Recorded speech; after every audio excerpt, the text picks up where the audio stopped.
السلام علیکم خواتین و حضرات، میں ہوں نسیم عباس وڈائچ اور آپ دیکھ رہے ہیں میرا YouTube channel think tank by Naseem. خواتین و حضرات، آج 1 اپریل بروز ہفتہ 2023 میں یہ ولاگ ریکارڈ کرا رہا ہوں۔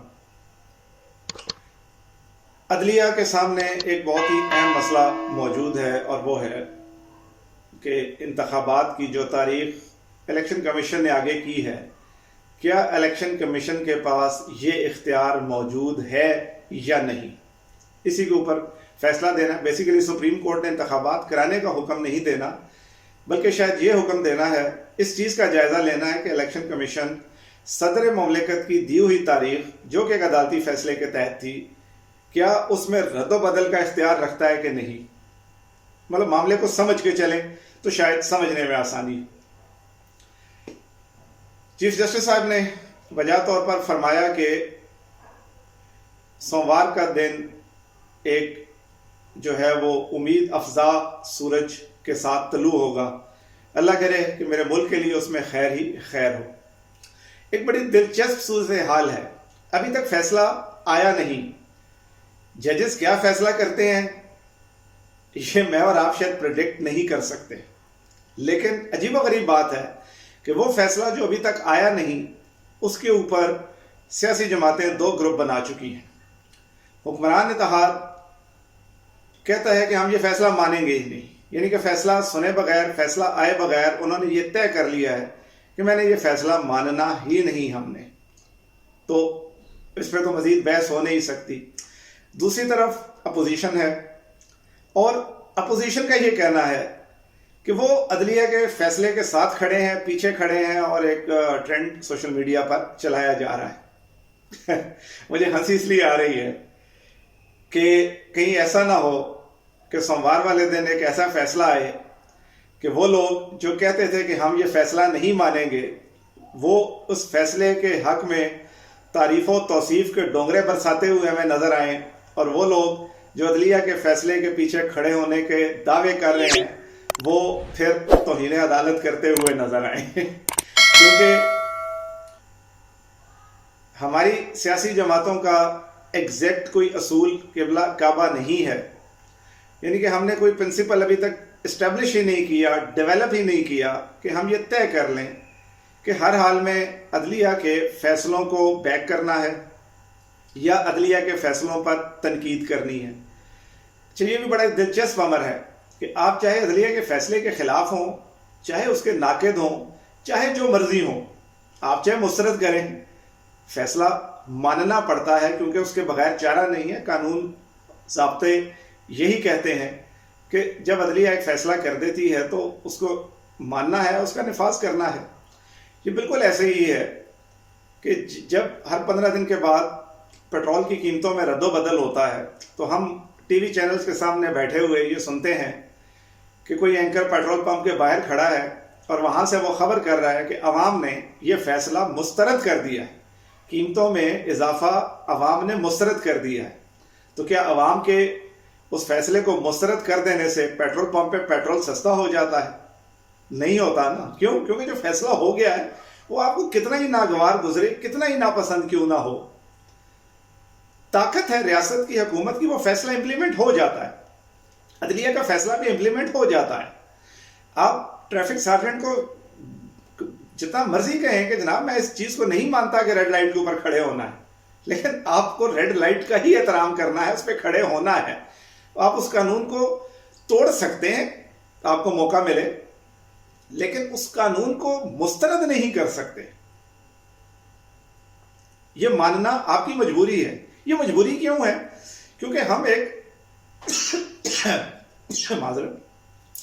ہم ایک معاشرے میں رہتے ہیں، ہم جنگل میں نہیں رہتے۔ ہماری زندگیاں ان قوانین کے تابع ہیں، چاہے وہ اچھے لگے چاہے برے۔ وہ قوانین چاہے آپ کے گھر کے اندر آپ کے والدین نے بنائے ہوں، اچھے لگے یا برے، آپ پہ نافذ ہوتے ہیں۔ آپ کے معاشرتی بے تحاشا قوانین ایسے ہیں، چاہے ان کو ہم رسم و رواج کہہ لیں، آپ کو اچھے لگیں یا برے، آپ کرتے ہیں، مانتے جاتے ہیں۔ اپنی رائے کا اظہار ضرور کر سکتے ہیں، لیکن یونیورسل لا یہی ہوتا ہے کہ you have to accept it. آپ کو یہ تسلیم کرنا ہے، سر تسلیم خم کرنا ہے۔ اگر یہ نہ ہو تو اسی کا نام تو انارکی ہے، پھر معاشرے انارکی کا شکار ہو جاتے ہیں۔ ہمارے ملک میں ایک عجیب و غریب اب روایت چل پڑی ہے، نظیر چل پڑی ہے کہ ہماری اشرافیہ، حکمران اشرافیہ یا سیاسی اشرافیہ، میں لفظ استعمال کر دیتا ہوں تاکہ کسی کو کوئی یہ گمان نہ رہے کہ اپوزیشن یا حکومت کی بات ہو رہی ہے، تو حکمران کی بجائے ہم سیاسی اشرافیہ کا لفظ استعمال کریں۔ تو ہماری سیاسی اشرافیہ جو ہے وہ جو نظیر سیٹ کر رہی ہے، پریسیڈنٹ سیٹ کر رہی ہے، وہ بہت عجیب ہے کہ پولیٹیکل لیڈر عدالتوں کے سامنے جواب دہ نہیں، قانون کے سامنے جواب دہ نہیں، ریاست کے سامنے جواب دہ نہیں۔ غلط صحیح یقیناً ہوگا، اس کے اوپر آگے اپنی رائے رکھ سکتے ہیں، لیکن کیا یہ مثالیں آگے چل کر خود انہی کو کمزور نہیں کریں گی جو آج یہ مثالیں سیٹ کر رہے ہیں؟ کیونکہ کل کو ٹیبل ٹرن ہوتا ہے، حکومت اپوزیشن میں، اپوزیشن حکومت میں، تو ایسی مثالیں کیوں سیٹ کرتے ہیں کہ جس چیز کے لیے آج آپ حق میں زور لگا رہے ہیں کل آپ کو خلاف زور لگانا پڑے گا۔ اور یہ ہمارے روزمرہ ہم یہی دیکھتے ہیں، صرف چہرے بدلتے ہیں، حکومتی جگہوں پہ ہمیں وہی چہرے بدل کے نئے لوگ کھڑے نظر آتے ہیں اور وہی باتیں ہوتی ہیں، اپوزیشن میں کھڑے لوگ وہی باتیں کر رہے ہوتے ہیں۔ اب چاہے اس پارٹی کو اٹھا کے آپ حکومت سے اپوزیشن میں رکھ دیں، اپوزیشن والی کو اٹھا کے حکومت میں رکھ دیں، الفاظ اور تقریریں وہی رہتی ہیں، یہ والے چہرے وہاں کھڑے ہو جاتے ہیں، وہ والے چہرے یہاں کھڑے ہو جاتے ہیں، اور ہم اس ڈگڈگی پہ ناچنا شروع کر دیتے ہیں۔ ہم عام عوام، ہم جو فالوورز ہیں سیاسی لیڈروں کے، ہمیں ٹھیک ہونا پڑے گا تاکہ یہ ایسی مثالیں بنا نہ سکیں۔ اب آتے ہیں دوسری طرف، یہ شاید دنیا کی تاریخ میں ایک انوکھا واقعہ ہوگا، یا کم از کم پاکستان کی ہسٹری میں تو شاید یہ ایک انوکھا واقعہ ہوگا کہ پہلی بار انتخابات سے خوفزدہ ہو کر سیاسی قوتیں انتخابات سے فرار کا راستہ اختیار کر رہی ہیں۔ احتجاجاً تو بہت سی جماعتوں نے کبھی الیکشنوں کے بائیکاٹ کیے، انڈیویجولز بھی کرتے ہیں، یہ ایک جمہوری طریقہ کار ہوتا ہے، لیکن سرے سے انتخابات سے ہی بھاگ جانا، یہ مثال کم از کم جتنا میرا ویژن ہے، جو میں نے دیکھا ہے یا جتنا میں نے تاریخ کو پڑھا ہے، مجھے ایسا کوئی واقعہ نظر نہیں آتا۔ یہ ایک حیران کن ہے۔ سیاسی جماعتیں برے سے برے حالات میں بھی انتخابات کی طرف جاتی ہیں، وہ سیاسی جماعتیں بھی انتخابات لڑتی رہتی ہیں جو شاید ایک سیٹ لے سکتی ہیں، چاہے چند 100 ووٹ پورے ملک میں لے سکتی ہیں، لیکن انتخابات سے بھاگنے کا راستہ وہ بھی اختیار نہیں کرتی۔ تو یہ ایک عجیب و غریب قسم کی ایک یہاں پہ سچویشن آ گئی ہے۔ اچھا، اب انتخابات نہ کرانے کے لیے جو دلائل دیے جا رہے ہیں، آپ سوچیں، ایک لمحے کے لیے سوچیں کہ آج آپ پیسے نہ ہونے کی وجہ سے یا سیکیورٹی نہ ہونے کی وجہ سے یا وسائل نہ ہونے کی وجہ سے انتخابات نہیں کرواتے۔ ٹھیک ہے، آج نہیں آپ کرواتے، آپ کو لگتا ہے کہ یہ ایک وزنی دلیل ہے اور اس کو جو ہے وہ مانا جا سکتا ہے، آپ کا ضمیر مطمئن ہوتا ہے اس کو ماننے میں، تو بالکل اس میں کوئی شک نہیں۔ 5 سال کے بعد، 10 سال کے بعد، آخر کبھی تو انتخابات ہونے ہیں، یہ انتخابات ہو جائیں گے، پھر ایک حکومت آ جائے گی، اس نے پھر انتخابات کرانے ہیں، آخر اس سے فرار تو نہیں ہو سکتا۔ اگر آپ نے جمہوریت کا سلسلہ جاری رکھنا ہے تو انتخابات کروانے ہیں۔ تو ہمارے ملک میں کیا ہوتا ہے کہ ہر حکومت جو ہے وہ یہ کہتی ہے کہ معیشت سٹرونگ ہے، ہم معیشت کو مضبوط کر رہے ہیں، ہم نے حالات کو سنبھالا ہوا ہے، اور ہر اپوزیشن یہ کہتی ہے کہ حکومت نے معیشت کا دیوالیہ نکال دیا ہے، بیڑا غرق کر دیا ہے۔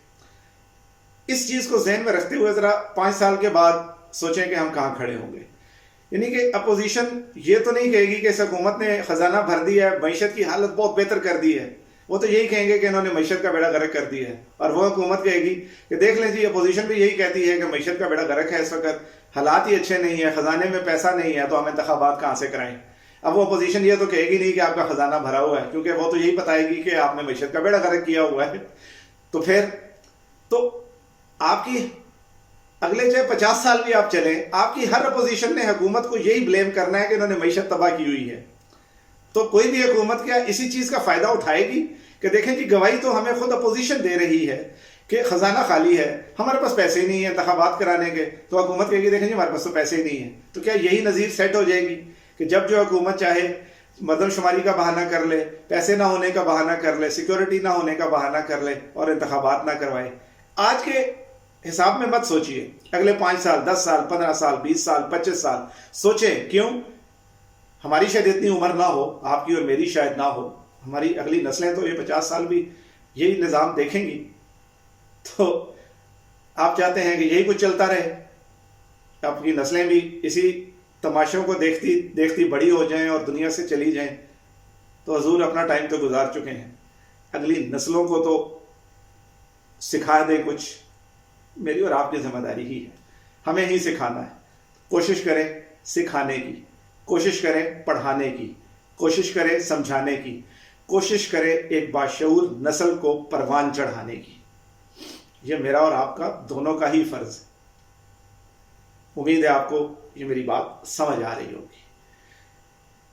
جمہوری نظام ہے، اگر ہم نے جمہوریت کو چلانا ہے، اگر اس ملک کا مستقبل جمہوریت ہی ہے، تو پھر ووٹ کی پرچی پر مہر لگانے کا حق آپ کا بھی ہے، میرا بھی ہے۔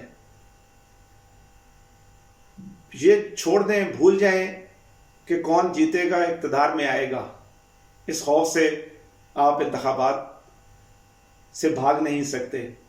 میرا اور آپ کا ووٹ کا حق چھینا نہیں جا سکتا، کیونکہ یہ بنیادی حق ہے، بنیادی انسانی حقوق میں آتا ہے، بنیادی شہری حقوق میں آتا ہے کہ میں ووٹ کا حق استعمال کرتے ہوئے اپنی حکومت کو چنوں۔ حکومت کو نہ صحیح تو کم از کم اسمبلی میں بھیجنے کے لیے اپنا نمائندہ چننے کا حق مجھے بھی حاصل ہے، آپ کو بھی حاصل ہے۔ اپنے حقوق پہ جب ڈاکہ ڈل رہا ہوتا ہے تو یہ ہمیں سوچنا پڑے گا کہ آپ کے گھر میں ڈاکو آ کے لوٹ رہے ہو تو آپ نے ڈاکو کے ساتھ کھڑے ہونا ہوتا ہے کہ اپنے گھر والوں کے ساتھ۔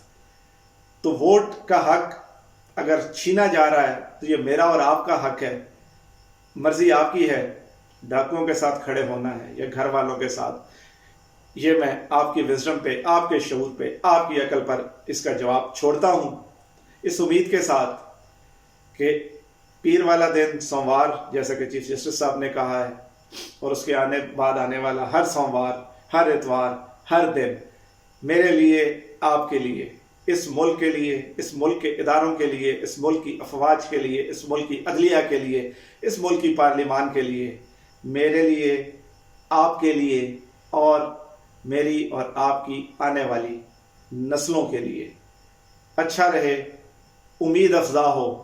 کیونکہ بار بار یہ کہتا ہوں کہ یہ ملک ہے تو ہم ہیں، یہ ملک ہے تو یہ پارلیمان ہے، یہ ملک ہے تو یہ فوج ہے، یہ ملک ہے تو یہ عدلیہ ہے۔